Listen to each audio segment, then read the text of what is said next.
19.05 saya mulai nanti ya. Siap, Bapak.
Oke, selamat malam. Assalamualaikum warahmatullahi wabarakatuh. Waalaikumsalam. Waalaikumsalam warahmatullahi wabarakatuh.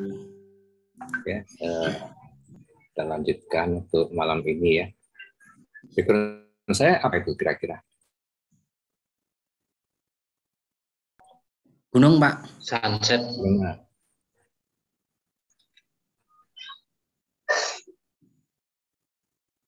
Sunrise niku. Sunrise. Ya, sunrise niku. Di mana? Merbabu. Gunung Bromo. Rumahnya Mas Mahendra ini. Di daerah Dieng jelas niku, Dok. Gunung Bromo. Wah, Bromo ya? Kok nggak kelihatan ininya? Ya, di Gunung Bromo. Pananjakan deh niku nggih. Iya, ya. Di pusatnya berkumpul dia di Gunung Bromo ini. Saya tidak pernah menampilkan sunset, saya pasti menampilkan sunrise. Ya. Baik ya, sudah membaca tadi yang saya kirim? Oke, Pak. Ya, jadi saya kirim tadi tugas, kemudian bentar.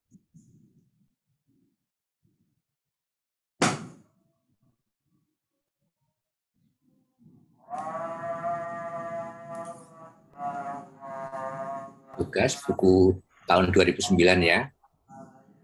Kemudian saya untuk mengkonfirmasi apakah ada perubahan di saat ini, saya kirimkan paper tahun 2018. Isinya sama, ya. Jadi ini ya, teori multimedia itu ternyata masih tetap seperti yang dulu, maksudnya. Masih seperti yang dulu ya, belum ada perubahan ya. Artinya gini ya, tadi ini nanti giliran Mas dulu ya,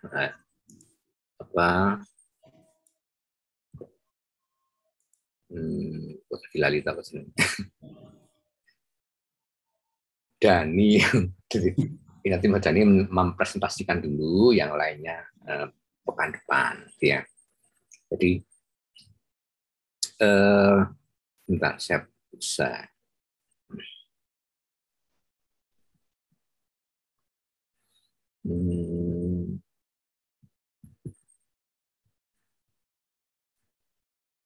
Saya selalu konfirmasi teori yang saya sampaikan ke mahasiswa, itu saya harus menjamin bahwa itu up to date ya. Jadi desain multiplier instruction in anatomy ya, ini ya 2018 ya, ini ya, berarti masih baru dan teorinya masih teori itu ya.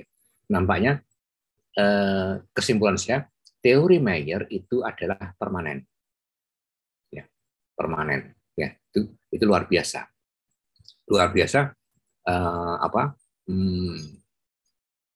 lihat aninya ya, ini nah, siapa Torre Mayer itu ya, coba Department of Psychological and Brain Science gitu ya, ilmu otak loh ya. Jadi Mayer itu di Departemen of Psikologi dan Ilmu Otak. Maka karya-karyanya sangat bisa dipercaya, gitu ya, untuk ini ya. Oke. Baik ya. Dan ini untuk pendidikan. Untuk pendidikan itu artinya bukan hanya untuk pendidikan, untuk yang lain-lain, karena pendidikan itu kan mempengaruhi orang lain. Sedangkan hal lain kan juga mempengaruhi. Iklan pun juga mempengaruhi orang lain, ya, merubah perilaku, menambah knowledge dan sebagainya. Oke. Ini saya sampaikan untuk update, ya.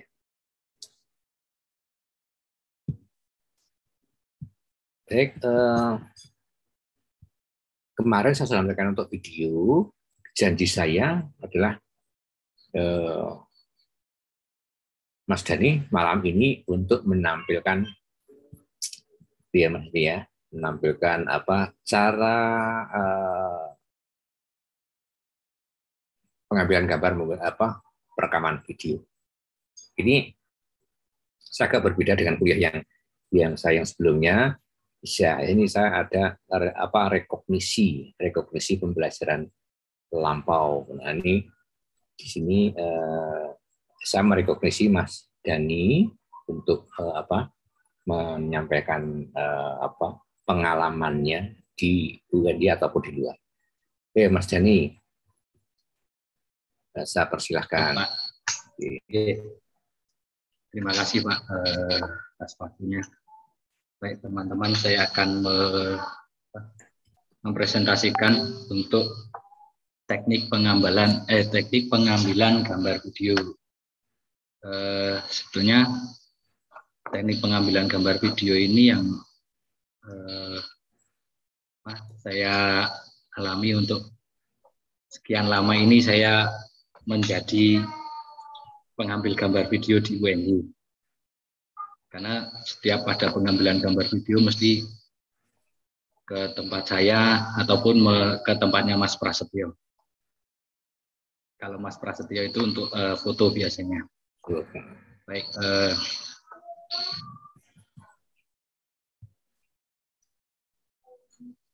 Apakah sudah bisa tayang?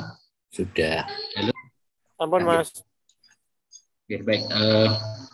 Sebuah gambar video itu akan sangat menarik jika ditampilkan dalam sesuatu yang sesuai dengan kaidah atau sesuai dengan kesepakatan bersama dalam tim-tim pengambilan video.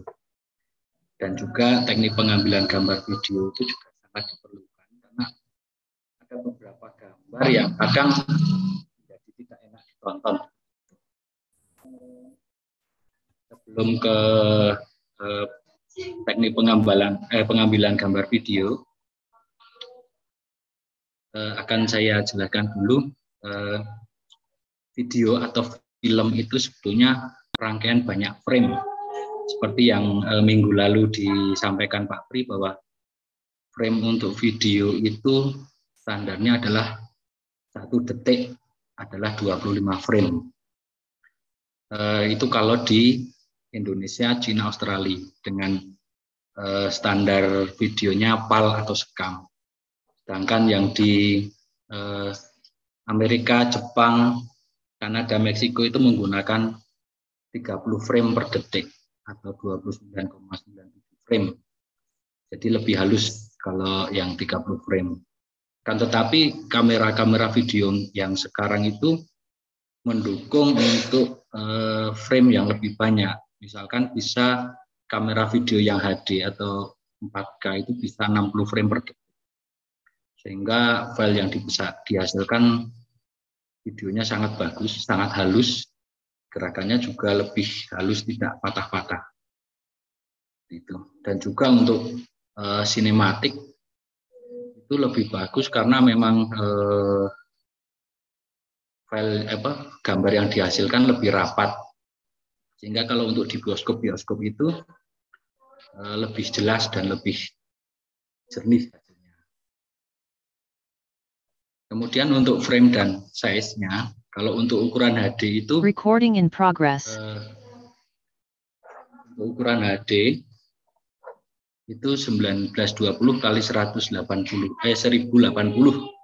dengan perbandingan 16:9 piksel. Akan tetapi kalau untuk video lama itu perbandingannya 4:3 piksel, atau video lama itu menggunakan perbandingan 640 kali 480 piksel. Seperti itu. Kenapa frame size ini saya sampaikan? Karena akan menentukan cara pengambilan video. Karena ada beberapa pengambilan video yang sesuai dengan permintaan, misalkan untuk ukuran yang di proyektor itu 4:3, sedangkan kalau untuk ukuran televisi yang LED itu sudah 16:9. Sedangkan untuk sinematik atau bioskop itu lebih besar lagi.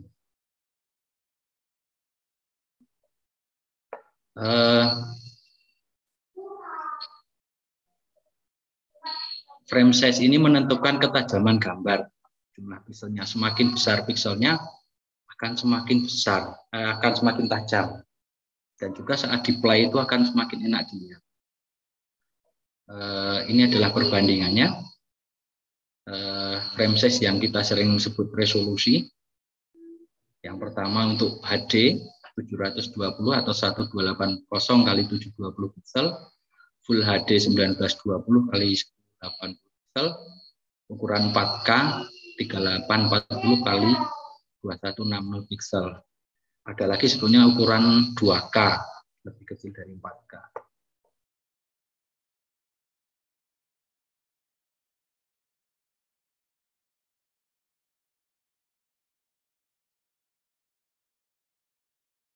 TV tabung dan sebagainya itu.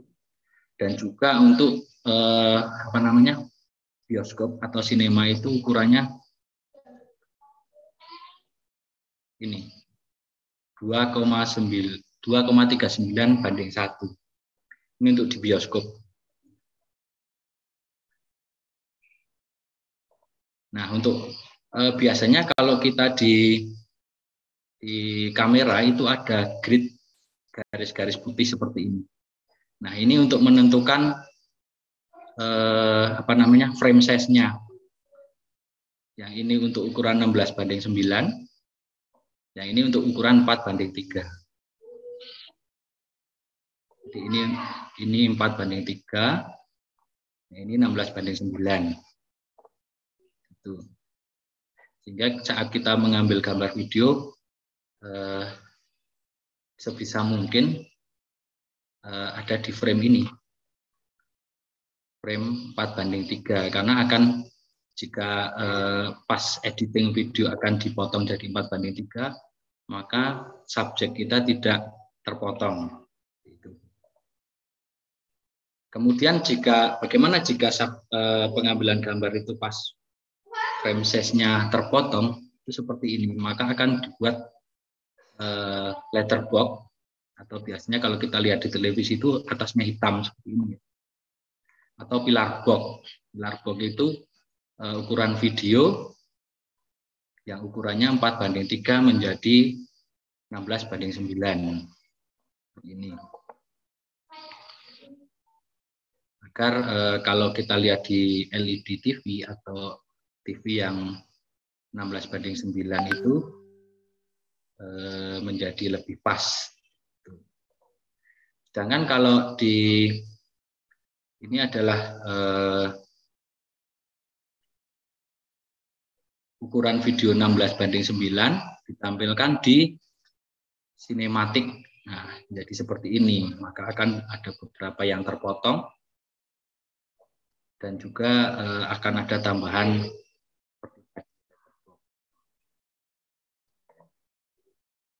Berikutnya kamera video. Kamera video itu adalah perangkat perekam video, gambar video yang mampu menyimpan gambar digital dari mode gambar analog. Kamera video adalah salah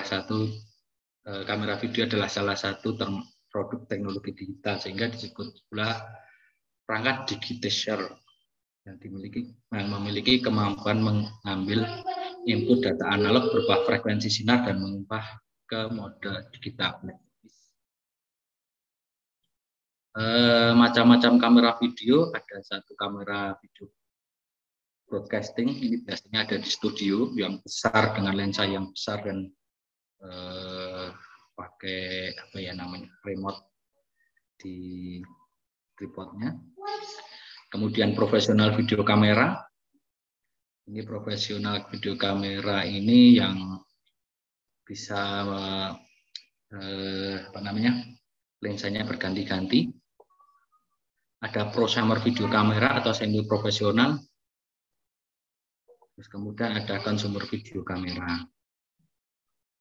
Yang paling sangat terjangkau adalah consumer video kamera.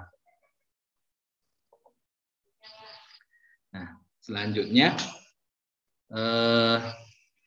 teknik pengambilan gambar video. Dalam presentasi ini saya akan menyampaikan satu cara memegang kamera video, kemudian bidikan cahaya, waktu rekaman atau durasi, sudut-sudut pengambilan gambar atau angle view, macam-macam bidang pandangan pada pengambilan gambar,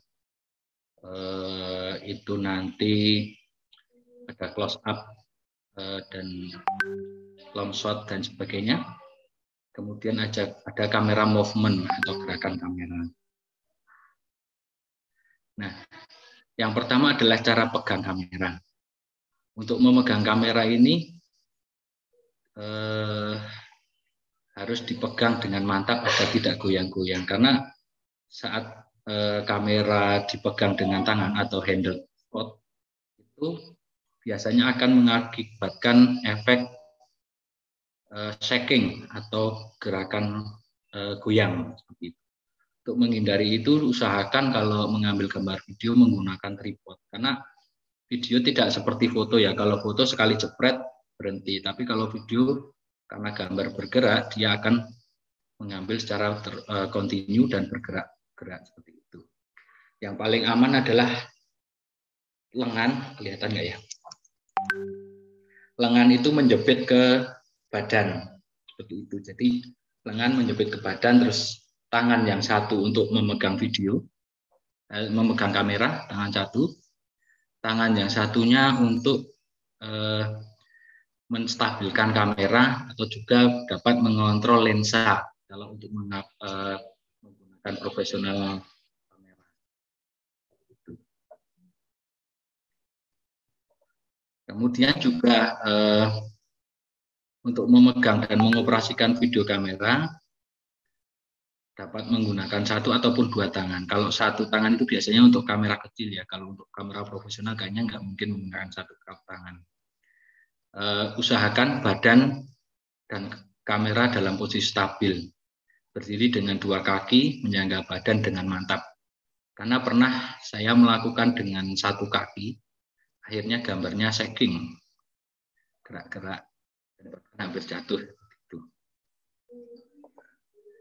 Kemudian hindari pengambilan gambar dengan posisi seperti ini.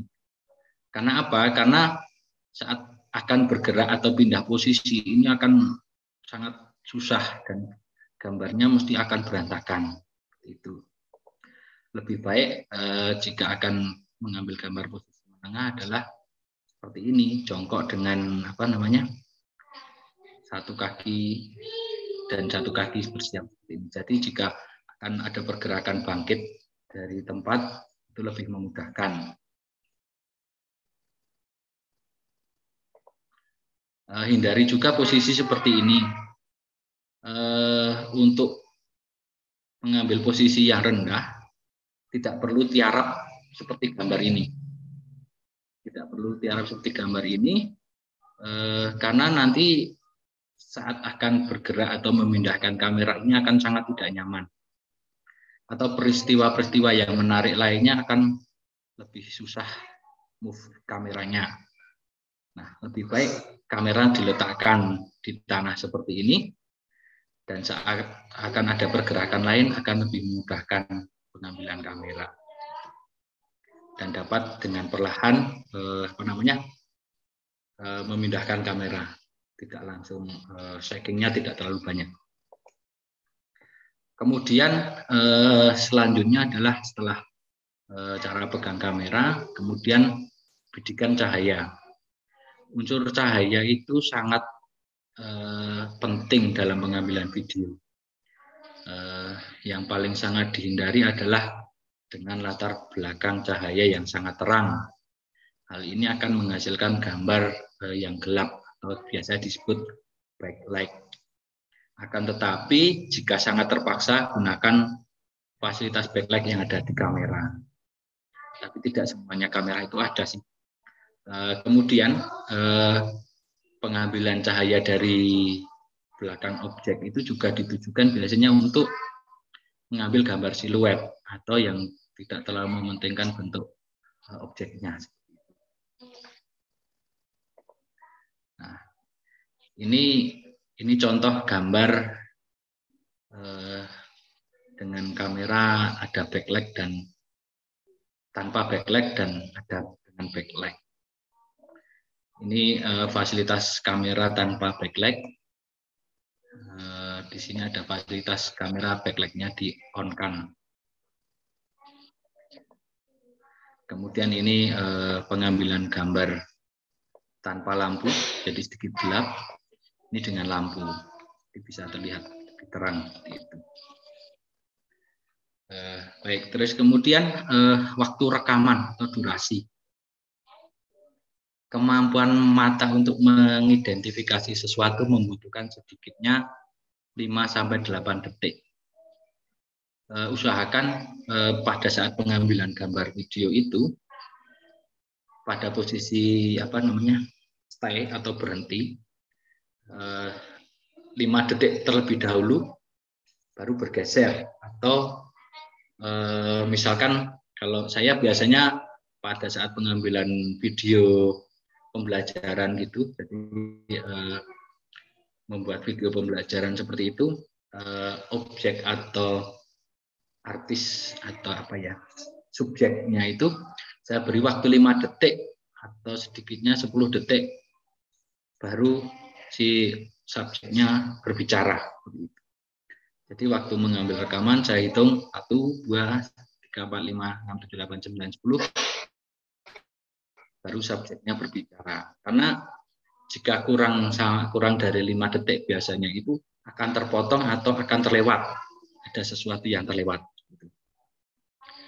Baik, untuk selanjutnya sudut pengambilan gambar. Sudut pengambilan gambar itu ada beberapa. Ada eye level, high angle, low angle, bird eye view, frog level atau frog eye view. Sudut pengambilan gambar ini sangat berhubungan dengan letak kamera dan juga tinggi rendahnya kamera. Angle yang menarik tentunya menghasilkan gambar yang menarik pula. Karena kadang kita ingin memposisikan atau membuat orang itu terlihat ekspresinya, tapi kadang salah angle. Misalkan orang yang sedang ketakutan atau orang yang tidak punya kuasa, tapi diambil dari angle bawah. Itu tidak sesuai, karena tidak sesuai dengan emosionalnya. Yang pertama, eye level angle. Eye level ini adalah posisi pengambilan gambar mensejajarkan posisi kamera dengan sudut pandang kameramen, atau ini posisi yang biasa, atau seperti orang saya melihat sesuai dengan pandangan mata, seperti itu. Hasilnya seperti ini. Ini seolah-olah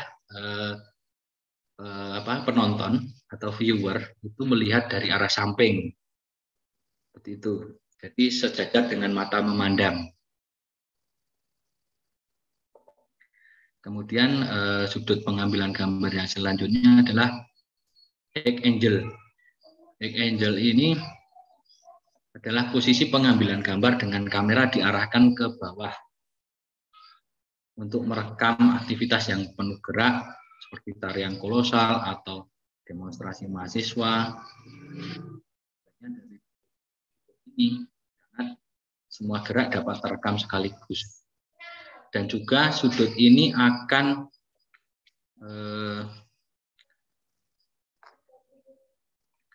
pada high angle ini akan memberikan kesan subjek adalah terlihat kecil atau terlihat tertekan atau terlihat kesepian. Itu. Jadi orang terlihat kecil gitu. Ini adalah contoh high angle. Jadi nanti kameranya tilt down ya dari lihat ke bawah.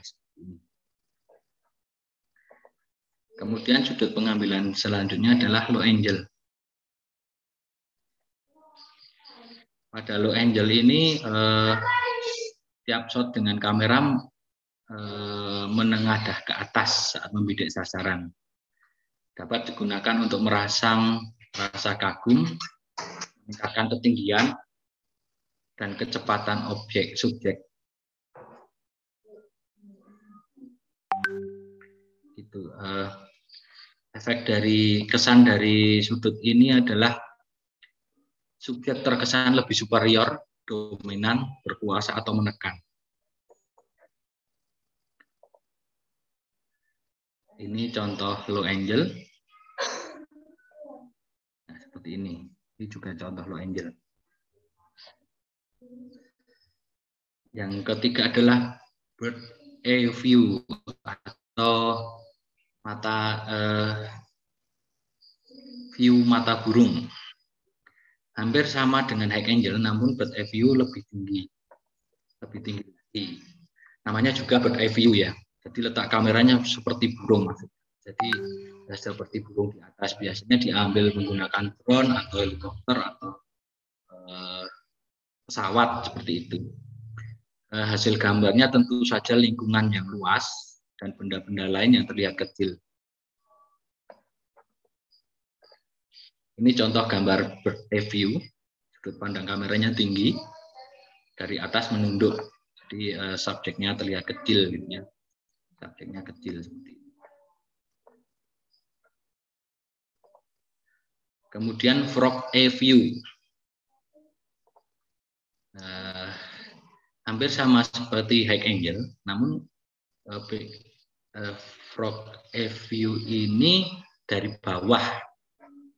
Maaf, bukan high angle, tapi seperti low angle, tapi untuk dari bawah. Dan biasanya kameranya diletakkan di bawah. Biasanya untuk mengambil benda-benda yang ada di bawah, bisa kaki atau benda yang diletakkan. Ini adalah contoh dari frog eye view. Kemudian juga berikutnya ada Dutch angle. Dutch angle ini membentuk ketidakpastian. Biasanya digunakan untuk gambar-gambar emosi yang tidak stabil. Biasanya ada kamera miring, gambar miring atau apa ya, gempa bumi dan sebagainya, itu untuk mengesankan seperti itu. Atau gambar yang lari-lari sehingga terengah-engah. Ini contoh Dutch angle, miring gitu ya. Nah, teman-teman, saya mempunyai video. Saya punya 2 adegan video yang sama persis, tetapi diambil dengan angle yang berbeda. Diambil dari angle yang berbeda. Tolong mohon teman-teman nanti dikomentari videonya ini seperti apa ya. Ini adegan dari 2 orang yang sedang berdebat. 2 orang ini adalah bos dan anak buahnya. Si bos menuduh anak buahnya mengkhianati si bos demi uang, dan anak buah meyakinkan kepada si bos itu adalah kesalahpahaman. Nah, ini monggo.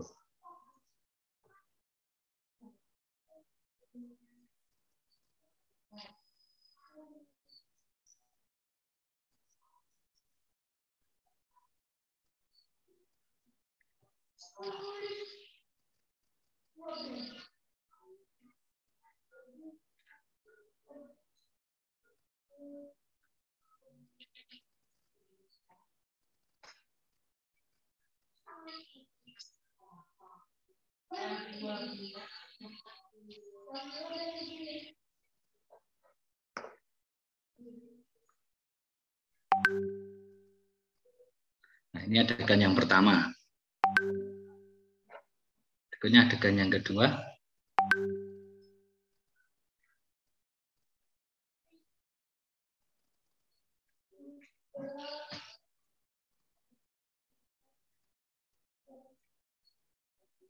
Oh, ini masih adegan yang pertama ya. Nah, ini adegan yang kedua.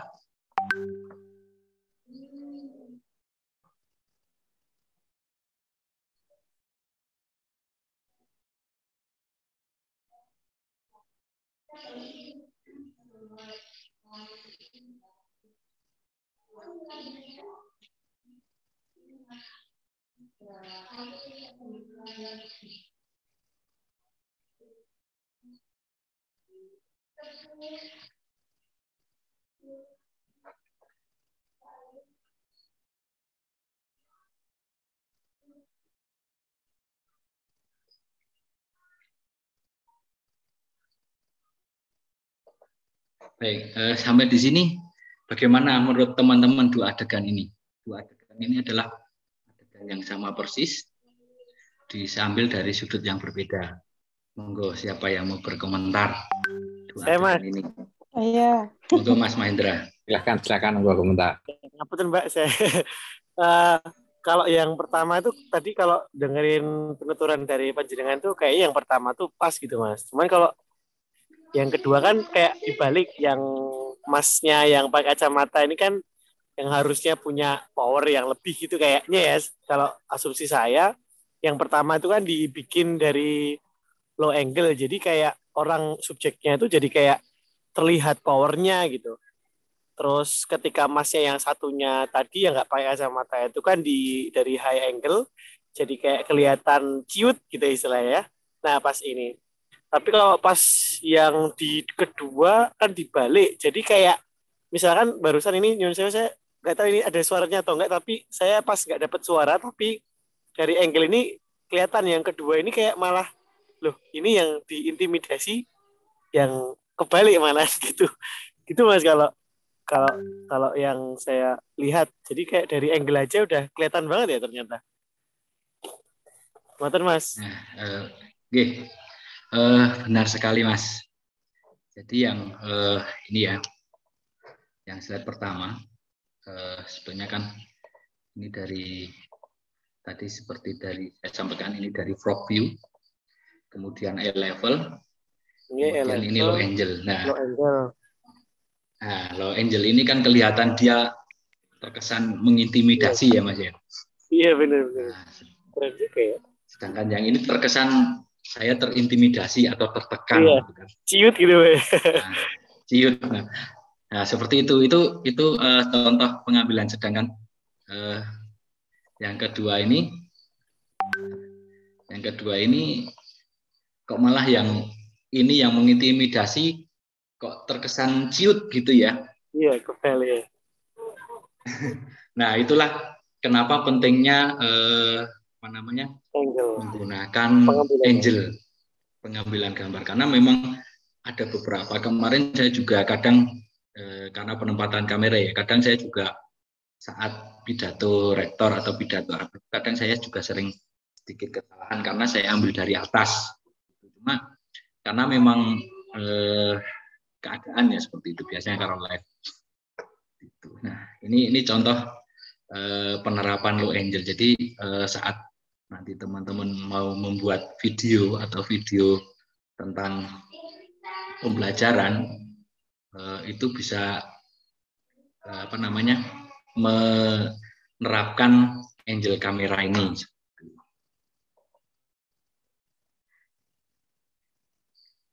Nah, perbedaan angle ini dengan adegan yang sama itu kan pertama si bos kelihatan, yang adegan pertama itu bos kelihatan superior ya karena menggunakan low angle. Sedangkan pada adegan kedua si anak buah malah tidak tertekan sedikit pun karena walaupun dimarahi karena menggunakan low angel, jadi dia terkesan saya tidak ciut atau tidak takut seperti itu. Oke, baik. Baik, itu tentang angel tadi. Nah, sekarang tipe shot. Tipe shot itu bidang pandangan atau ukuran shot yang digunakan untuk memberi tekanan pada apa yang dituturkan. Setiap tipe shot memiliki kekuatan sendiri untuk menyampaikan pesan. Kombinasi dari tipe shot yang baik akan menghasilkan rangkaian gambar yang menarik, komunikatif. Secara garis besar sih tipe shot itu ada 3. Tapi sebetulnya tipe shot itu ada banyak sekali bisa dikembangkan. Ada close up, medium shot, sama long shot. Sebetulnya bisa big close up, ada lagi big close up, ada extreme close up atau long shot, extreme long shot, seperti itu. Nah, yang pertama tentu saja close up. Close up adalah shot yang menunjukkan detail objek-objek orang maupun tumbuh-tumbuhan. Pada orang itu biasanya dari bagian pundak sampai beberapa sentimeter di atas kepala. Di atas kepala ini kalau close up itu masih ada masih ada space atau ruang, headroom. Seperti itu. Kalau yang lebih dekat lagi bisa big close up seperti itu. Misalnya saja tangan yang menandatangani surat atau jari jemari yang sedang mengetik atau peralatan yang diperagakan itu biasanya menjadi big close up, atau bisa juga extreme close up gitu ya. Nah, ini contohnya big close up untuk memperbesar subjek atau memperbesar detail yang akan diperlihatkan. Ini biasanya kalau kemarin saya membuat video pembelajaran tentang menjahit, mengukur baju gitu ya. Nah, ini digunakan untuk pada saat pengambilan gambar mengukur baju seperti itu. Kemudian medium close up. Medium close up ini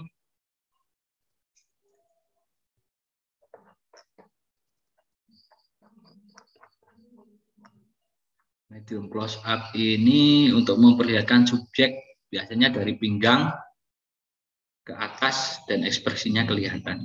Biasanya dipakai untuk membuat video talking head atau interview atau orang yang sedang berbicara. Contohnya seperti ini tadi, ada 2 orang yang sedang ngobrol itu, diambil dengan medium close up. Biasanya kalau saya menggunakan mengkomunikasikan dengan tim kameramen itu medium close up atau close up. Kemudian yang ketiga medium shot. Medium shot itu hampir sama dengan medium close up ya, tapi lebih sedikit di bawah pinggang. Misalkan orang yang sedang bercakap-cakap tapi sambil berdiri seperti itu. Rekaman ini akan menghasilkan kesan lebih akrab jika dibandingkan dengan pengambilan gambar close up yang terpisah. Secara umum subjek detailnya, misalkan jika kita ingin subjek detail atau orang sedang berbicara, misalkan orang yang satu berbicara akan di close up itu, maka akan di close up satunya, kemudian satunya berbicara akan di close up satunya lagi, tapi dengan metode knee shot atau di balik punggung lawan bicara seperti itu. Jadi seolah-olah kita ada di belakangnya orang yang sedang ngobrol seperti itu. Untuk berikutnya long shot. Long shot ini memperlihatkan secara menyeluruh semua wilayah kejadian orang-orang atau objek-objek yang ada di dalamnya. Shot ini menunjukkan secara menyeluruh lokasi peristiwa yang berlangsung. Jika mendokumentasikan sebuah acara atau sebuah biasanya sebelum membuat video itu kita akan membuat pengenalan atau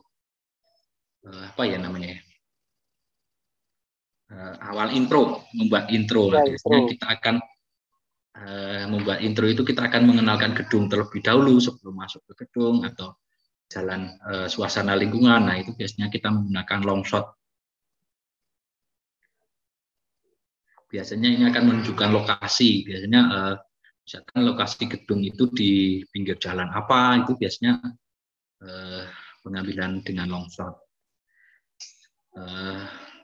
Kemudian sebetulnya ada tambahan lagi extreme long shot.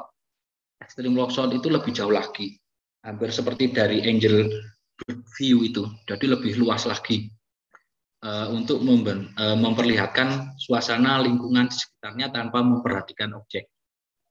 Jadi objeknya itu tidak kita perhatikan, kita akan melihatkan lingkungan, kondisi lingkungannya. Nah, untuk selanjutnya yaitu gerakan kamera atau camera movement. Kamera video itu didesain untuk menangkap gerakan dan aksi, bukan hanya still gambar, bukan gambar diam gitu ya. Kamera video juga didesain untuk bisa bergerak ketika menangkap gerakan atau aksi yang direkam. Gerakannya sejauh gerakannya terkontrol itu akan lebih enak dilihat oleh viewer atau penonton. Sedangkan gambarnya acak-acakan, gambarnya geraknya nggak beraturan, itu akan lebih susah ditangkap maknanya. Kecuali memang disengaja ya, misalkan ada video yang menunjukkan gempa bumi, ya, itu bisa digambar yang acak.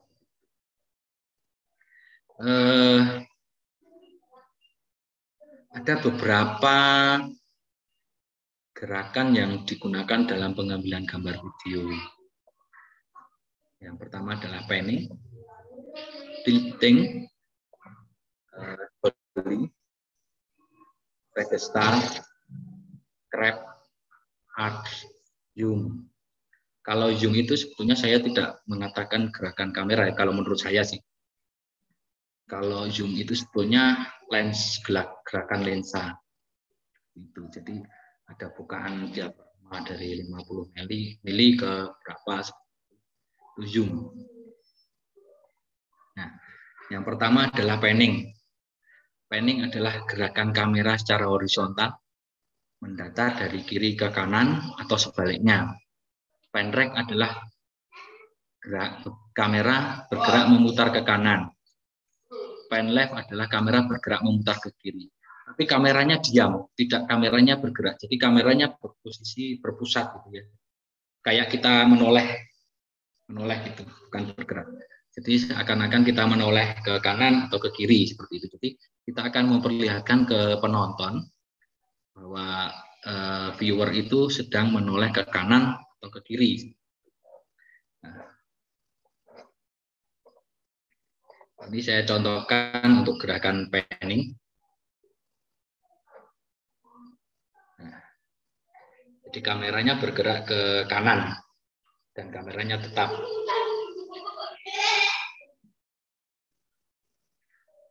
Ini pan right dan juga pan left. Biasanya pan right atau pan left ini untuk mengikuti gerakan orang. Jadi orang bergerak ke kanan, orang bergerak ke kiri.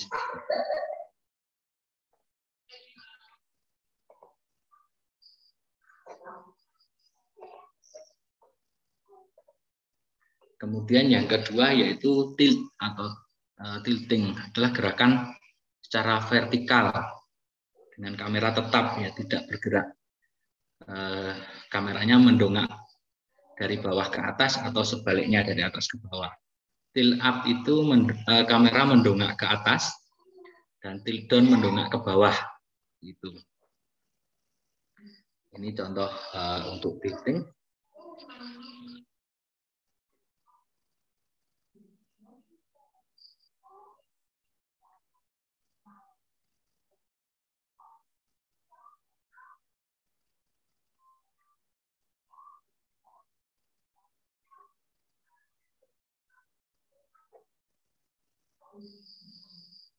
Jadi till up, till down itu biasanya untuk memberikan kesan tertentu ya. Jadi misalkan kita akan kalau yang dicontoh ini yang till down itu untuk memberikan ke lebih detail apa yang dikerjakan.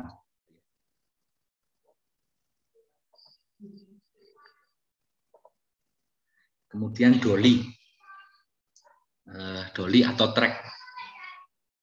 Dolly adalah gerakan di atas tripod atau dolly ya. Dolly yang tripod yang ada rodanya itu, atau rel yang beroda itu untuk mendekati atau menjauhi subjek.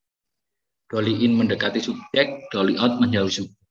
Tetapi dalam contoh yang akan saya contohkan ini tidak menggunakan tripod atau tidak menggunakan rel karena memang tidak mempunyai alat tersebut. Adalah contohnya. Nah, tapi kami menggunakan gimbal untuk mengambil gambar ini. Penggunaan gimbal agar kamera lebih lebih stabil ya. Gerakannya tidak terlalu banyak shakingnya.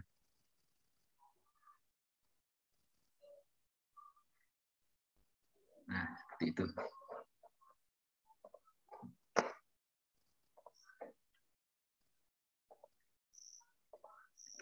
Kemudian adalah pedestal.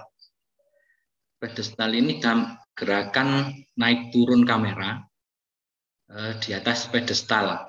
Jadi bisa naik, bisa turun. Biasanya menggunakan alat atau menggunakan jeep. Alat untuk menggerakkan kamera ke atas ke bawah itu namanya pedestal. Makanya gerakan ini dinamakan pedestal. Kalau tadi till up till down adalah kameranya diam. Kalau pedestal itu kameranya bergerak. Jadi sebetulnya gerakan ini mirip dengan till up till down, tapi kalau ini kameranya yang bergerak, bukan hanya mendongak dan menunduk. Contohnya.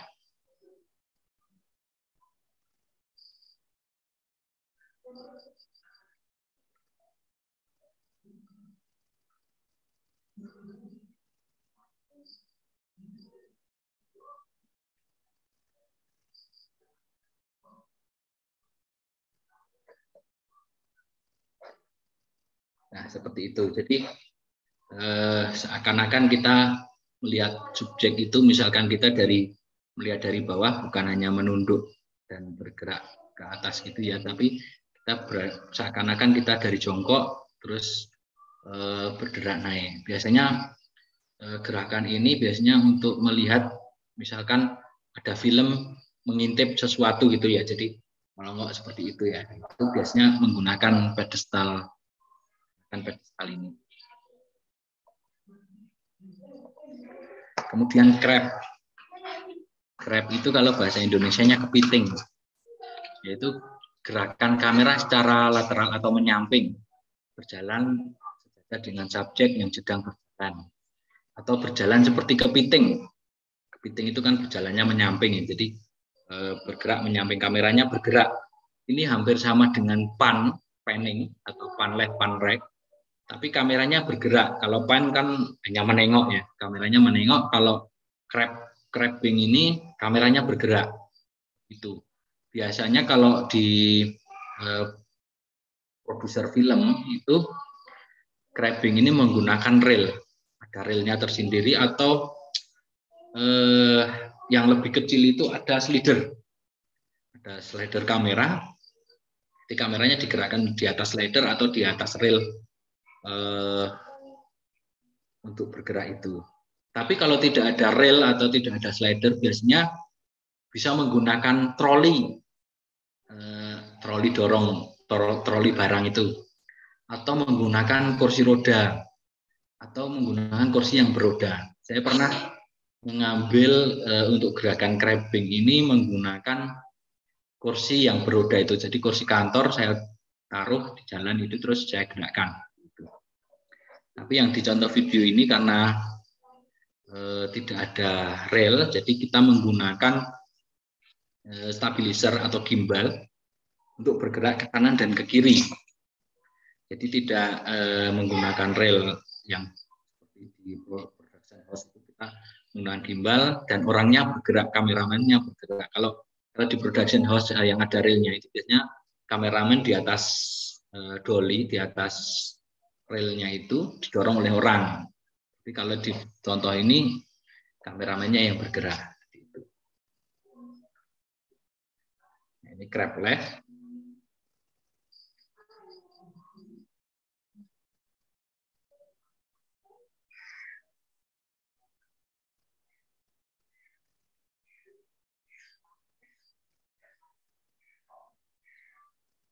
Ini crab.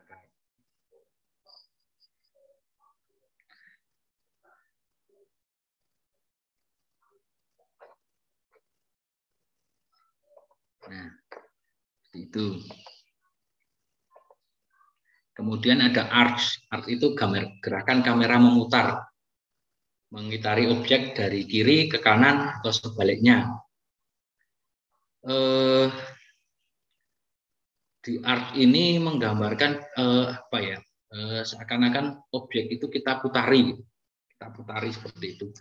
Biasanya kalau biasanya digunakan di film itu ada seorang pasangan itu berhadapan terus kameranya memutar itu di film. Nah, ini contohnya.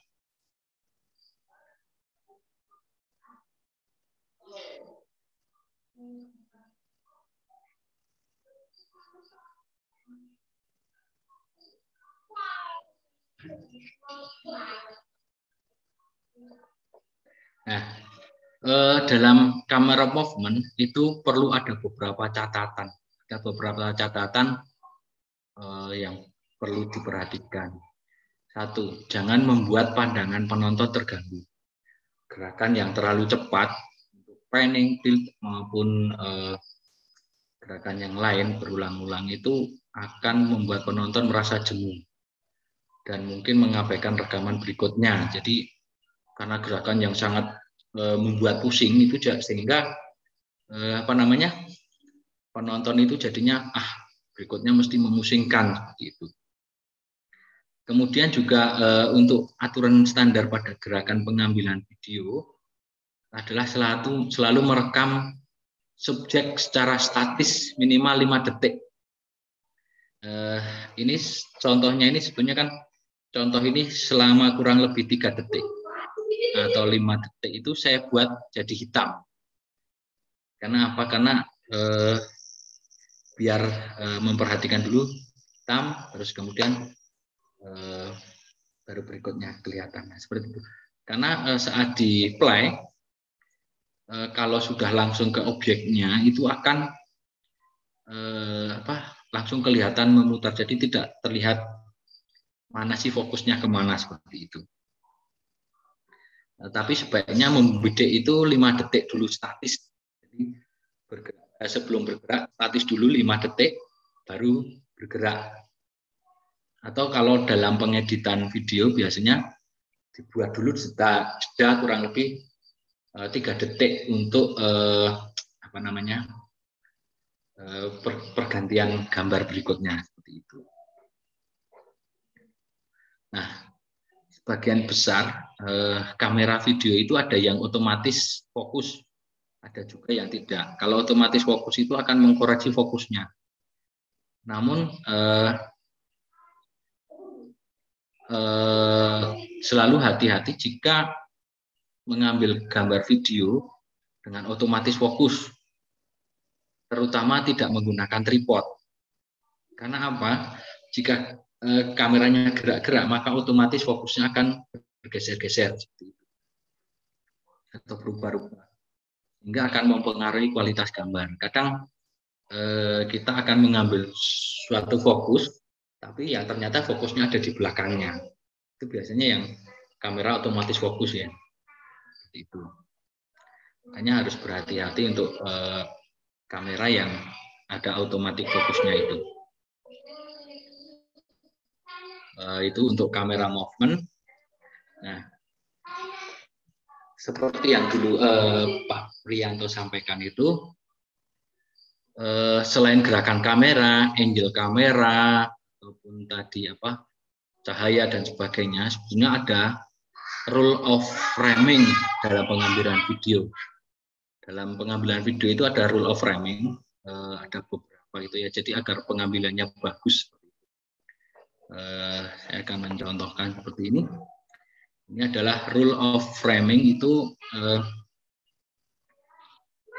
pada posisi subjek dalam frame itu harus diperhatikan. Kenapa? Agar gambarnya lebih bermakna. Walaupun guideline ini bukan suatu keharusan, rule of framing itu bukan suatu keharusan. Akan tetapi dalam pengambilan video ini menjadi standar. Gitu. Rule of framing itu ada beberapa. Yang pertama itu rule of third.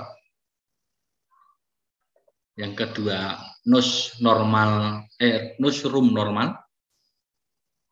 Kemudian leading room. Dan juga headroom.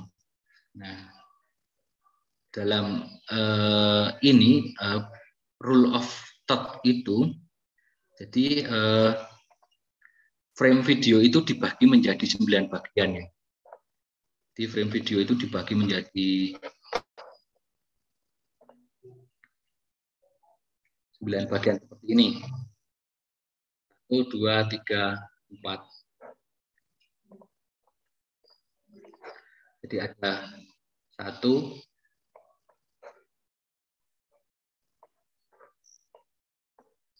2, 3, 4 sampai 9.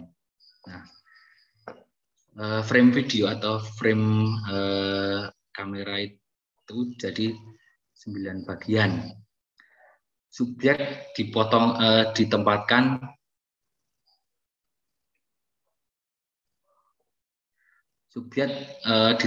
di ini, perpotongan sepertiga di sini, ini ya. Subjek ditempatkan di sini dan juga di sini. Ini akan memberikan kesan tersendiri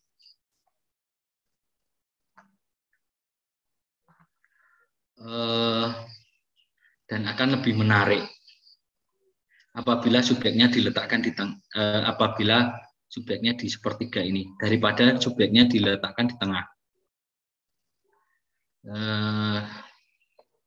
Akan tetapi ini tidak menjadi suatu keharusan. Karena apa? Kadang pada waktu tertentu subjek harus di tengah. Misalkan kita sedang melihat orang berbicara atau point of view-nya kita melihat orang wawancara atau melihat orang yang menyampaikan berita. Maka itu point of view-nya adalah di tengah, bukan di pinggir. Seperti itu. Kecuali pinggir ada gambarnya yang lain.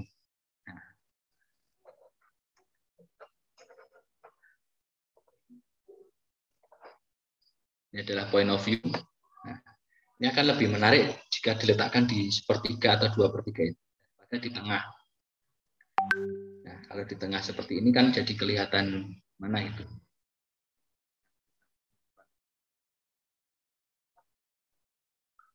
Kemudian yang berikutnya nose of room, yaitu menempatkan subjek newsroom-nya atau space normal kondisi newsroom itu kita misalkan subjeknya menghadap ke kiri. Nah, seperti ini. Maka yang diambil adalah di sini. Ini newsroom. Ini namanya newsroom. Seperti itu. Jadi terkesan netral. Tidak ada tidak terlihat depresi. Nah, kalau sebaliknya, newsroom-nya kecil, itu akan terlihat seperti orang yang depresi. Nah, seperti ketakutan kan. Kalau kita melihat di film-film itu kan apa namanya? Orang yang sedang ketakutan, atau misalkan kita melihat film horor itu orang sedang ketakutan itu mesti ekspresinya seperti ini, atau penempatan kameranya seperti ini. Jadi atau orang yang ditekan oleh orang, ditekan oleh bosnya tadi, maka newsroom-nya akan sempit seperti itu. Itu kalau yang normal adalah seperti ini. Kalau yang tidak normal ya seperti ini. Ini untuk menggambarkan kesan tertentu. Terus kemudian leading room pada subjek yang bergerak itu agar tidak terpotong oleh frame. Jadi agar tidak terpotong oleh frame itu kita memberikan leading room seperti ini. Jadi ini saat kita panning kita memberikan leading room.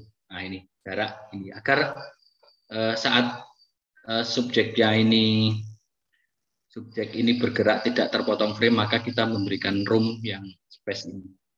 Itu.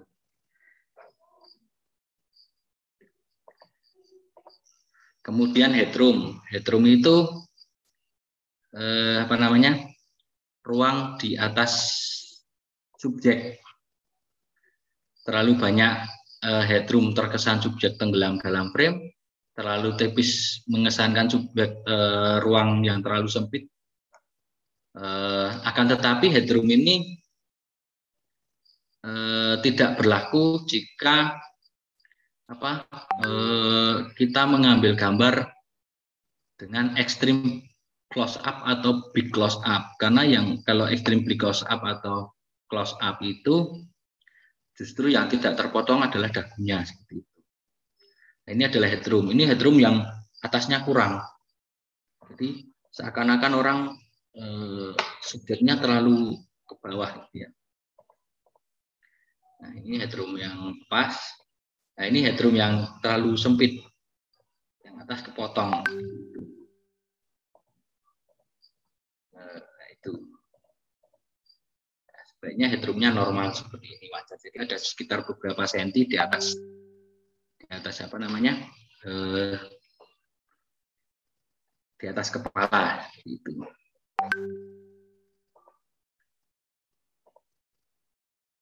Baik, mungkin ini hanya sebagian pengalaman saya dalam pengambilan gambar video. Mungkin ada teman-teman yang mau menanggapi atau memberikan masukan itu. Jangan. Terima kasih. Oh, udah di-share. Oh ya, nanti di-share lagi. Tadi sepertinya masih ada siapa tadi ya? Berikut, Pak. Tadi masih ada yang bertanya tadi ya, yang barengan dengan Mahendra tadi, ada Mbak siapa tadi yang mau komentar tadi ya, sepertinya. Siapa tadi? Ya, Pak, tadi sama. Oh, sama. Nggih. Oh, nggih. Baik ya. Jadi saya kira tadi ada beberapa hal yang bisa kita ambil ya.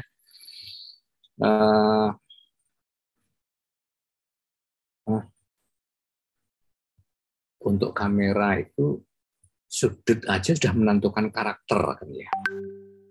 Ya. Menentukan orang itu seperti apa gitu ya.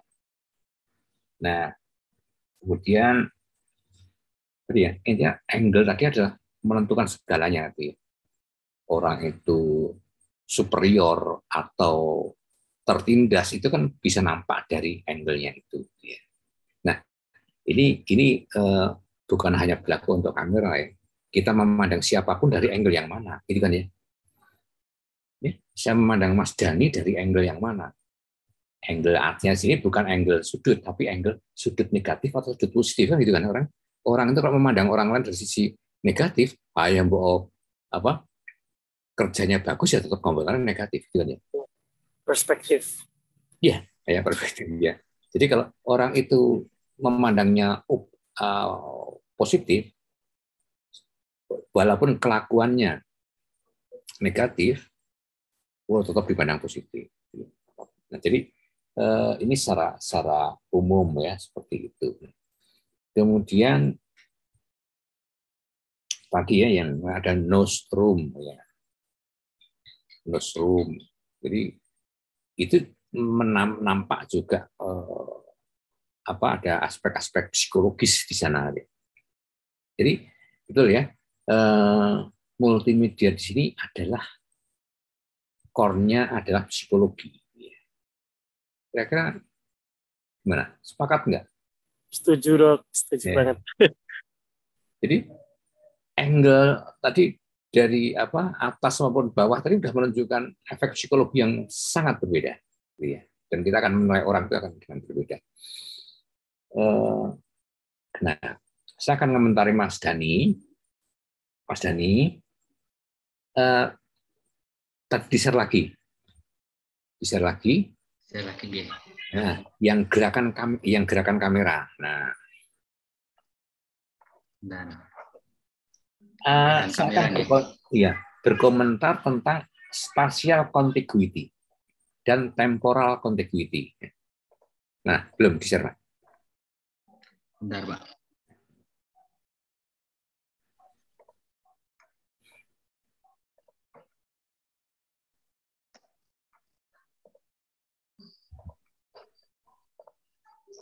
Enggak, Pak.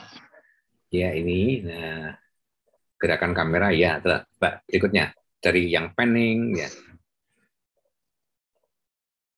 Nah, ini di play ya. Ini nanti kita lihat. Ini kan nanti ada dua film ya, ada dua. Nah, stop. Nah, apa itu spatial contiguity ya? Spatial contiguity tadi apa? Yang dekat.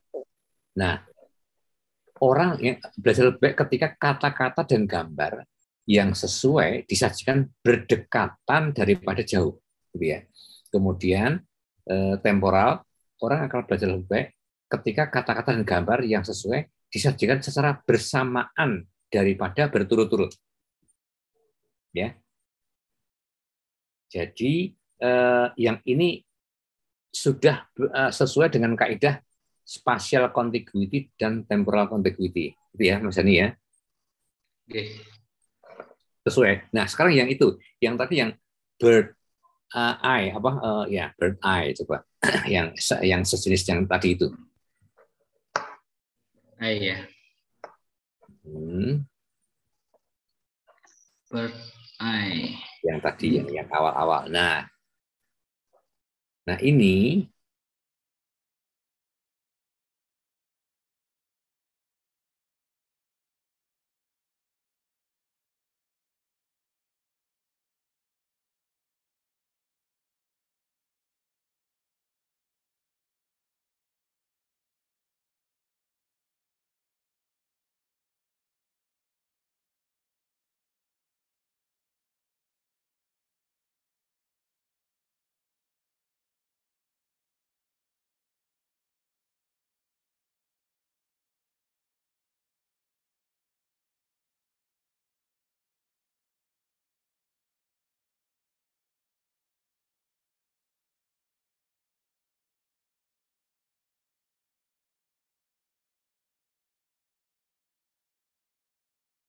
sangat recording bagus, in progress. Gitu Mas ya. Jadi ini bisa dirubah menjadi dirubah spatial contiguity dan temporal contiguity-nya. Gitu ya. Oke. Jadi ini misalkan yang ini ada gambar, kameranya dari atas. Ya, bird eye itu mungkin nanti ke depan namanya bukan bird eye lagi, tapi drone eye. Gitu. Mungkin. Drone eye. Ya, walaupun ini tetap ya, saya kira nama itu tetap ya. Coba yang lain, coba. Kalau ada komentar, silahkan. Mungkin bisa Boleh tanya dok, Mas? Silakan, Mas. Silakan. Tadi ini Mas yang pas kayak tadi ada panning, tilting, terus pedestal, dolly atau track, terus habis itu yang terakhir itu kan ada arc ya. bagian Iya. yang out itu kan tadi kayak mengitari objek. Nah, kalau pas yang bagian dibalik gitu Mas, misalkan kita yang kameranya itu di POV-nya, point of view-nya kita gitu. Jadi kayak kita yang ngitarin sekitar gitu kayak. Nah itu ada namanya juga nggak ya Mas? Itu masuknya panning, Mas. Oh itu maksudnya panning ya? Berarti panning full Ya. gitu ya Mas ya? Iya. Oh, I see. Kan jadi objeknya yang mengitari kita gitu kan? J. Itu masuknya Oh panning. iya benar-benar. Iya. Terus kalau yang zoom tuh tadi kalau panjenengan kan ngendikannya itu ya Mas ya, apa namanya? Itu karena lensa aja. Tapi berarti Iya. kayak ini loh, saya tuh jadi inget yang di Mr. Bean's Holiday itu loh Mas, yang di kayak kameranya digerakin itu kan berarti itu yang dolly in dolly out tadi itu ya. Bisa dolly in dolly out, bisa juga sebetulnya ada lagi gerakan kameranya itu lead in sama lead out gitu Mas. Jadi lead in sama follow sama lead in. Kalau follow itu kita mengikuti orang. Jadi misalkan orang di depan kita, terus kameranya dari belakang, itu namanya follow. Terus kemudian lead in, orangnya ngikutin kamera ya. Nah, orangnya mengikuti kamera seperti itu. Oh, I see. Jadi kalau di Mr. Bean itu kan ya sebetulnya itu track ya, depan belakang track. gitu. Tapi bisa juga kadang ada lead in, ada lead out. Oke Mas, mantap. Banyak istilah nih, mantap. Makasih Mas. Ya, monggo Mas Taufik. Halo, nyuwun ngapunten, terkait ini saya kok tadi ada kelewatan atau gimana ya? Zoom itu udah belum ya Mas ya? Zoom tidak saya tampilkan di sini karena memang bukan gerakan kamera tadi. Bukan gerakan kamera, itu masuknya gerakan lensa Mas. Karena kan apa ya? Mungkin ya saya juga sudah lama jarang lihat sinetron Indonesia maupun India ya. Itu kan setahu saya di meme-nya itu banyak main zoom in zoom out, atau apalagi yang sedang marah atau sedang apa kan zoom in zoom out itu. Nah itu mungkin ya nggak tahu, mungkin membuat psikologis penonton seperti apa gitu kan, sering ya kalau melihat sinetron itu ada zoom in zoom out itu yang ke aktornya gitu. Sebetulnya zoom in zoom out itu tergantung kita mau menempatkan angle-nya Mas. Kalau efek psikologisnya misalkan zoom in sambil ke bawah itu kan ada efek sendiri seperti yang angle low angle atau high angle seperti itu.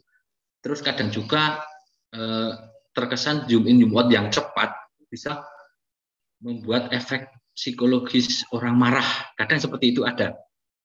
Ada beberapa yang mengatakan saat film sinetron itu ya, saat orang marah itu terus di zoom in gitu ya Mas ya. Itu kan terkesan psikologis orang marah seperti itu, atau saat orang tertindas itu langsung di zoom out kecil gitu kan. Nah itu kan angel view-nya tadi Mas. Seperti itu. Masuknya ke situ. Itu Mas Obi tanya itu. Obi, mangga nggih.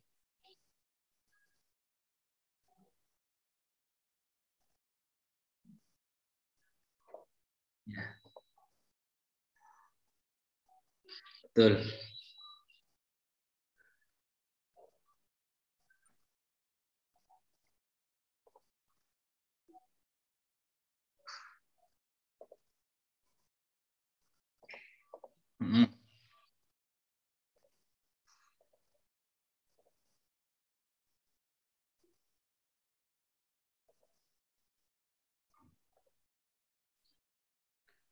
Sebetulnya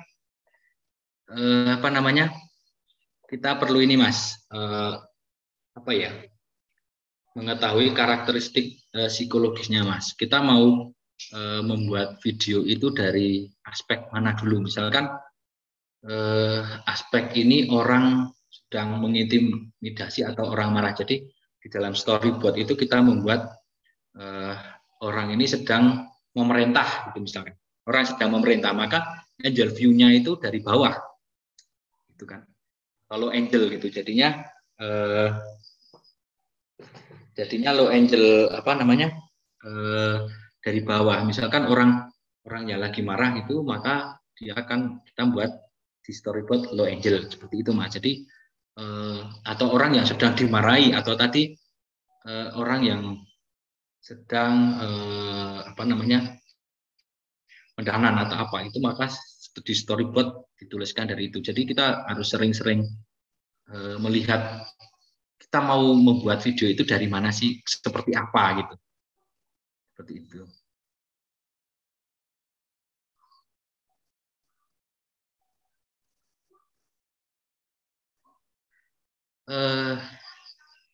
Iya, tergantung mengambil angel. Biasanya teknik pergerakan kamera itu untuk membuat lebih dramatis, Mas, misalkan, atau membuat lebih bagus gitu.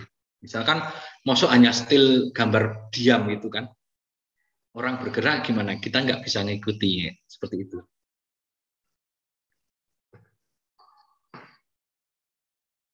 Ya. Masih ada yang lain nggak?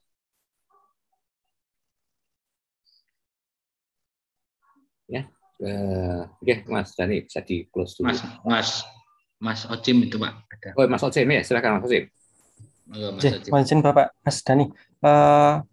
Ini kan terkait yang untuk rekaman ya, Mas ya. Seandainya untuk yang live, Mas. Seandainya acara live, contohnya kayak talk show gitu, Mas. Jadi ada melibatkan 2 orang, di mana dia harus nge-zoom. Nah, yang dicontohkan Mas tadi kan menggunakan satu kamera bisa digunakan untuk zoom salah satu saat berbicara atau berlawan seperti itu, Mas ya. Nah, seandainya saat live dan gearnya kameranya hanya satu, itu sebaiknya bagaimana ya, Mas? Cocoknya pakai angle yang apa? Agak susah. Kalau kameranya hanya satu agak sedikit susah. Biasanya kalau acara live itu biasanya kita panning, Mas. Kita memanfaatkan panning. Misalkan pertama seperti ini, Mas, di medium close up ini ya. Orang yang berbicara atau orang yang sedang wawancara duduk itu kita medium close up, terus saat orang satunya bicara kita panningnya pelan-pelan, atau di zoom out dulu baru di panning ke sebelah kirinya seperti itu misalkan. Jadi kita memanfaatkan pergerakan lensa dan juga pergerakan kamera. Jadi kita memanfaatkan zoom out, terus kemudian di panning. Misalkan yang pertama, yang kedua orang berhadapan gitu kan, terus kemudian orang yang kiri bicara. Maka untuk menghindari gerakan yang cepat ke orang satu ke kiri, itu kita zoom out dulu, atau dari dari medium close up ini sebelum ke close up kita geser panning sambil close up gitu. Saya maksud.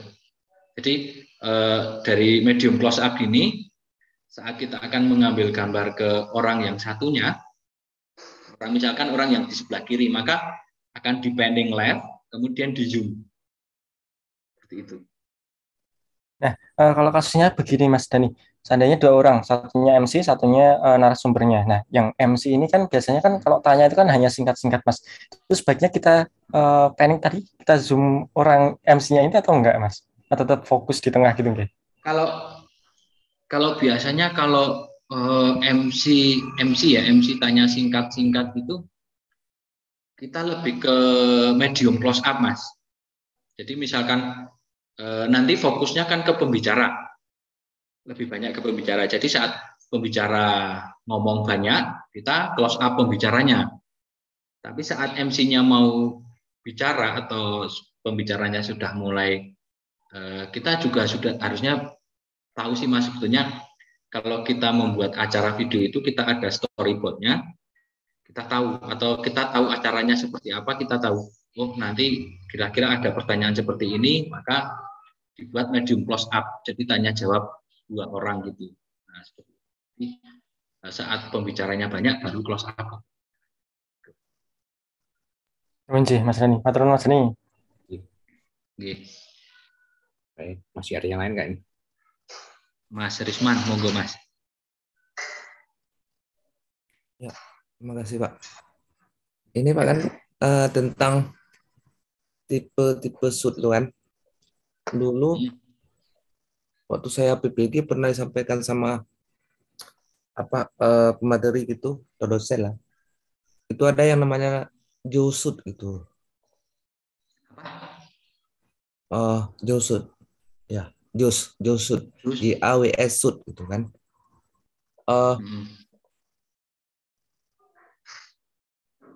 Terus apakah memang itu dalam sebuah perekaman gambar itu ataupun penggunaan kamera video gitu? Apa memang sering digunakan yang namanya tadi Joe-shoot itu, yang maknanya kalau tidak salah saya kemarin itu orang yang mau kita rekam tuh dia tahu sebenarnya kita mau merekam dia gitu, kayak itu pengertiannya di luar dari close up nih tipe-tipe shoot nih. Dan terus yang keduanya ini yang sangat berperan dengan kamera ini apa yang disebut dengan penata kamera gitu. Kan kalau di yang sifatnya terstruktur itu kayak di film mungkin sinetron ataupun drama itu ada yang namanya penata kamera. Tapi kalau misalnya yang sifatnya bebas kayak di rumah kenduri gitu, di rumah yang sifat-sifatnya tidak resmi kali lah gitu, itu apa harus terlibat juga yang namanya penata kamera gitu Pak?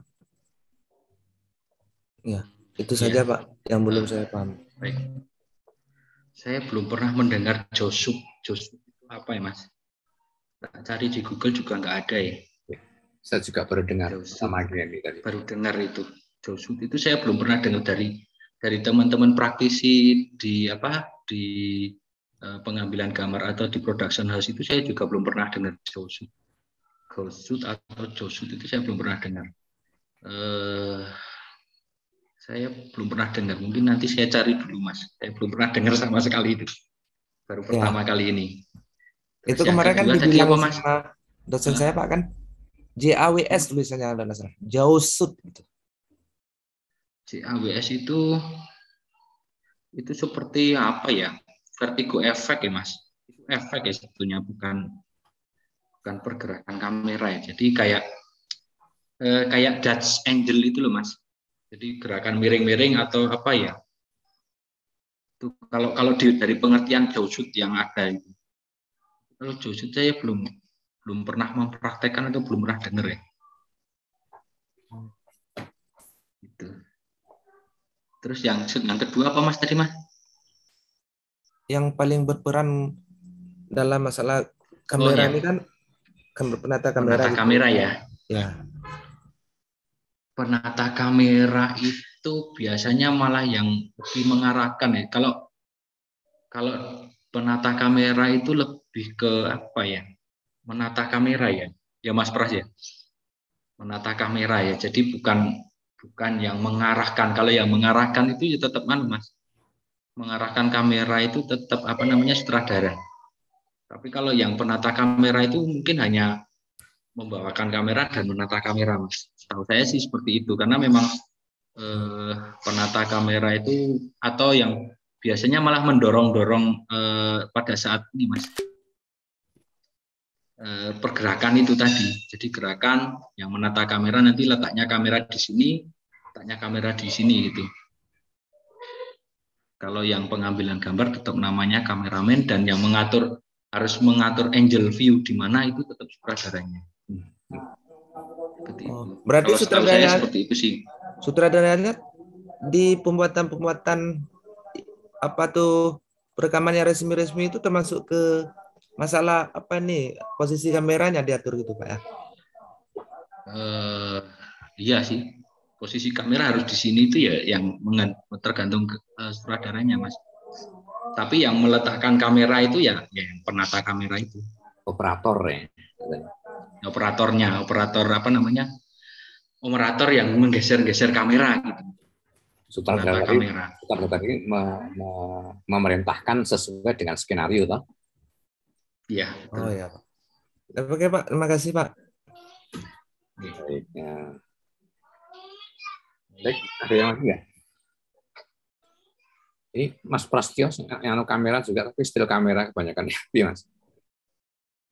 Jadi Bapak izin menambahkan, Bapak kalau joy shoot itu biasanya untuk modeling Bapak, tapi foto. Oh gitu ya. Ya jadi seumpama seakan-akan orang itu sedang berjalan, jadi seumpama pakai jas disampirkan sambil berjalan gitu. Jadi joy shoot itu lebih ke still. Ya, still kamera, dan itu ada semacam penata gaya atau koreografernya untuk tergantung apa yang dia tonjolkan di gambar itu, Bapak. Ya, baik ya. Saya kira itu cukup ya. Ini tadi banyak hal ya yang saya juga baru tahu ini ya. Makanya tadi ini saya menghargai untuk rekognisi RPL, pembelajaran lampau, tapi rekognisi pengalaman lampau, gitu ya. Jadi pengalaman lampau ini bisa diperhatikan karena tadi banyak hal yang saya juga belum tahu standar lah sesuai dengan. Tapi ini tadi yang melakukan. Jadi orang yang membaca ngomong dan orang yang melakukan ngomong itu berbeda, gitu ya. Maka saya kalau di pekerti itu saya mau mengajar kalau hanya media, kalau tidak enggak. Karena apa? Dengan media itu karena saya melakukan. Kalau saya melakukan dan saya menyampaikan itu beda kalau hanya teoritis. Ya. Maka dulu ada orang dosen waktu itu ya tahun 2006 ngomong tentang e-learning. Oh, untuk kehebatannya ini. Kemudian ada audien yang bertanya, gitu ya. Bapak memakai enggak? Gitu ya. Kemudian dia menjawab, oh itu kaitannya dengan regulasi, kultur, dan sebagainya. Sampai lama. Gitu. Akhirnya diulangi pertanyaannya, Bapak pakai enggak? Gitu. Jawabannya tidak. Nah, jadi audien mengatakan, oh Pak, kalau seperti itu banyak. Gitu ya. Ya, itu terjadi di Universitas Indonesia, Universitas Islam Indonesia, dan di waktu itu di audiennya adalah dosen-dosen waktu namanya Kopertis Wilayah 5. Dan salah satu narasumbernya adalah nggak saya sebutkan. Jadi gini ya, kita lebih nyaman kalau kita memang sesuatu yang sudah kita lakukan.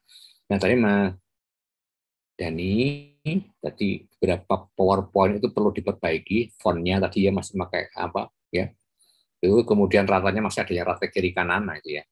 Nah untuk presentasi nanti ya yang saya bagi, saya minta dengan menggunakan kaidah-kaidah presentasi. Saya sudah sampaikan kemana ya sekilas ya, kaidah desain visual. Jadi apa tadi ya, contiguity dan sebagainya itu. Kemudian ya, yang mungkin tidak saya sampaikan juga nanti ya, golden ratio ya, itu tidak saya sampaikan, tapi tolong dibaca. Golden ratio itu mengatur komposisi. Komposisi itu bisa struktur menu, ya menu. Nanti ada videonya ya di itu ya, itu bagus, itu saya cek kok bagus dia. Golden ratio. Jadi golden ratio itu adalah komposisi. Jadi ada orang apa ya? Kalau jenengan search golden ratio mesti gambarnya gambar salah satunya adalah gambar apa? Mona Lisa ya. Benar enggak ya? Coba golden ratio munculnya apa? Salah satunya adalah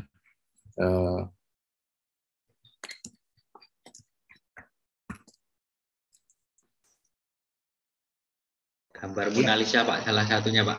Ya, Mona Lisa. Ya. Kenapa Mona Lisa?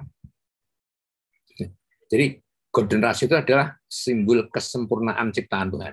Ya. Jadi golden ratio itu sangat ya. Tuhan itu menciptakan suatu keindahan yang luar biasa. Ya, menciptakan dengan manusia dan sebagainya. Tuhan itu menciptakan komposisi wajah manusia itu menurut golden ratio ya. Sehingga maka ada orang yang, kalau ini istilah saya ada orang yang cantik secara matematis, ya, cantik secara matematis. Jadi komposisinya bagus, ya, dari hidung, mata, bibir dan sebagainya. Jadi Mona Lisa itulah digambarkan cantik secara matematis.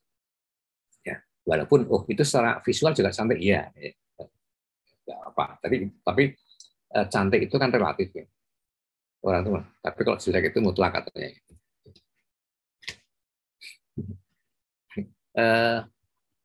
Kemudian kalau kita lihat golden ratio itu, jangan nanti bisa lihat ke struktur menu, ya, menu di web ataupun di user interface itu menggunakan golden ratio, termasuk menggunakan logo, gitu ya.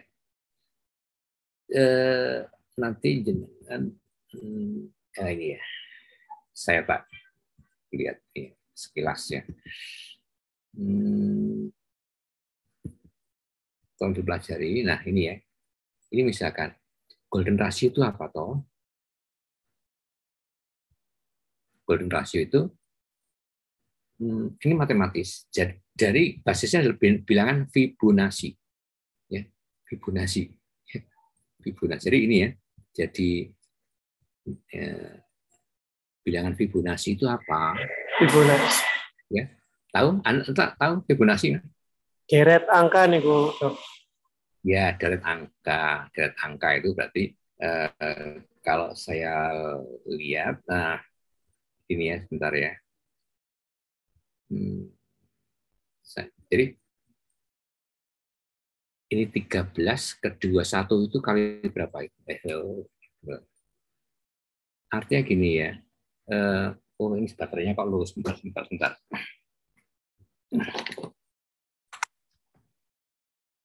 Nanti jangan lihat logo Twitter, gitu ya. Logo Twitter itu membangunnya seperti apa, gitu ya. Nanti akan terlihat itu dia menggunakan Fibonacci. Jadi Fibonacci itu angka ini loh ya. Kita stop lagi. Saya cari Fibonacci. Bentar.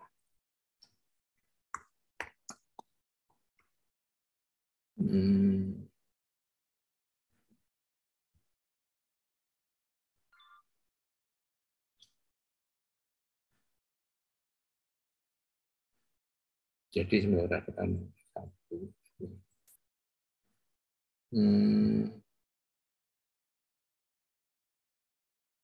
Jadi Fibonacci itu ya.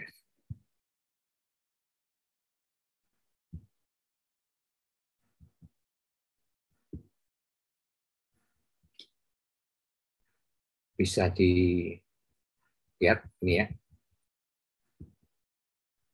Nah, Fibonacci dari 0, 1, 1, 2, 3. Jadi apa? Bilangan yang ada di 0 tambah 1 berapa?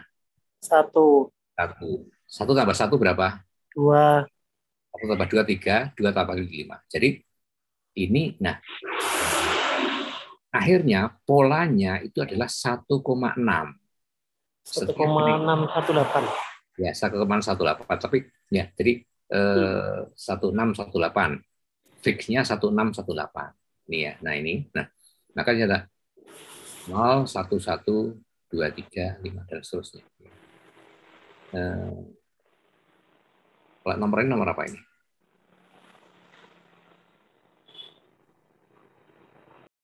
Ini plat nomor saya. 1,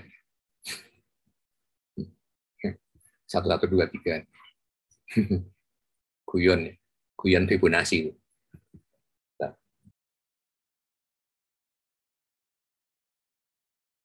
Golden ratio berarti, Pak. Password.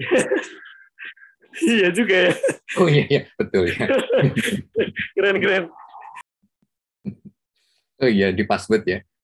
Password saya 00123. Ya. Jadi password saya itu adalah 01123 untuk masuk ke Zoom. Dan kebetulan plat nomor saya adalah 1123. Nah, jadi ini ya. Bentar. 13 saya cek ya. 13 kali 1,6 itu berapa? Ya, jadi 13 kali 1,618 itu adalah 21 kan? Jadi ini ya, ini ada 13, bidang berikut yang lebih 21. 21 kali 1,6 berapa?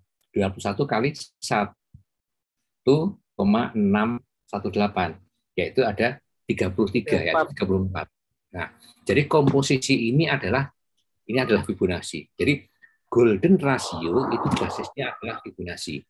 Apa itu Fibonacci? Fibonacci adalah kesempurnaan ciptaan Tuhan. Jadi Tuhan itu menciptakan manusia dengan sempurna, itu adalah dari komposisinya adalah komposisi Fibonacci, ukuran tangan dan gitu ya, dan sebagainya. Nah, kemudian kalau mau dipakai untuk yang lain, logo ya. Jadi antara komposisi nanti sebab dengan lihat logonya Twitter gitu ya. Logonya yang terkenal adalah logonya Twitter. Nah, ini ya. Jadi lingkaran terbesar sampai lingkaran terkecil itu dia menggunakan Fibonacci, perbandingannya itu ya. Nah, itu. Sehingga terciptalah logo yang bagus. Jadi dia nggak sampaikan, nanti tolong dipelajari bahwa itu adalah golden ratio ya. Baik. Ada yang ditanyakan nggak? Bentar ya.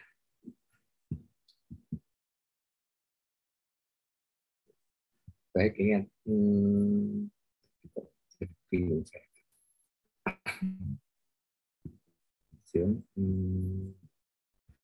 View-nya kok tadi hilang. Oh iya. Baik, untuk semuanya ini yang tidak ada siapa ini, kok hanya siapa yang tadi? Oh, ini saya belum stop ya. Oke. Belum stop, saya pantas kok tadi saya bingung.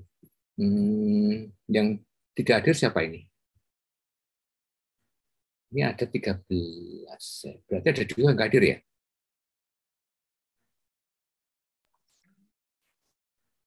Kaliman. Oke, gitu. Baik ya, dulu ya, hari ini tadi kita sudah belajar banyak dari Mas Dani tentang gerakan kamera ya, atau pengambilan gambar ya. Jadi menambah pengetahuan kita. Nah, nanti ini belum ada UTS ya, UTS-nya nanti aja lah ya. Jangan mikir ujian hidup itu sudah banyak gitu ya. Jangan mikir ujian. Itu nanti aja ya. Yang penting ini ya, saya minta jenengan itu presentasi pertama slide-nya bagus, profesional. Yang kedua, cara penyampaiannya juga bagus. Ya, tolong lafal-lafal bahasa Inggris diucapkan dengan baik. Ya, lafalnya gitu ya. Itu menunjukkan kesempurnaan kita dalam berkomunikasi ya. Kita nggak harus bisa bahasa Inggris, tapi lafalnya harus ya. Beberapa terminologi yang umum gitu ya. Karena kalau kita di forum dulu pernah ya, saya di guru SMP kalau nggak salah yayasan Tarakanita di Bogor ya. Ada guru mengatakan, anak kita copy paste. Wah, itu dibully sama murid. Ya, dibully. Harusnya kan copy paste, nah seperti itu. Nah, walaupun itu kadang-kadang bukan suatu kesengajaan, ya, tapi itu ya. Nah, nanti lafal-lafal itu tetap diperbaiki. Jadi Anda levelnya S2 harus bisa menyajikan sesuatu dengan luar biasa, dengan baik ya. Karena tadi saya pernah mengatakan bahwa nasi goreng ditaruh di piring seng dan ditaruh di piring keramik, di piring emas, itu berbeda, walaupun nasinya itu sama. Jadi cara penyajian membuat form ya, itu akan menjadi salah satu keberhasilan kita dalam berkomunikasi. Baik ya, itu dulu dari saya. Nanti tugas nanti udah saya bagi ya. Kalau ada yang mau tukar boleh, nggak apa-apa dengan teman-teman, nggak harus seperti itu. Ya, baik ya. Nanti itu kalau dipresentasikan antara 15 menit sampai 20 menit. Ya. Jadi jangan buat slide berapa yang bisa dipresentasikan kira-kira 15 menit gitu. Nanti mau direkam atau dipresentasikan kita lihat perkembangannya besok ya. Tapi yang jelas apapun tujuan pembelajaran ini harus tercapai, mau direkam atau mau live ya. Nanti yang penting tujuan pembelajaran tercapai. Baik, sekali lagi standarnya presentasi, cara penyajian ya, itu akan dengan harus lebih profesional ya. Baik, untuk malam ini sekian dulu ya. Untuk yang menunaikan ibadah puasa, saya ucapkan selamat menunaikan ibadah puasa. Semoga amal ibadah kita meningkat ya di bulan Ramadan ini. Amin. Amin. Amin. Terima kasih. Saya akhiri. Selamat malam. Assalamualaikum warahmatullahi wabarakatuh. Waalaikumsalam warahmatullahi wabarakatuh. Terima kasih Bapak. Terima kasih ya. Terima kasih Mas Denny. Recording stopped. Tenun semuanya.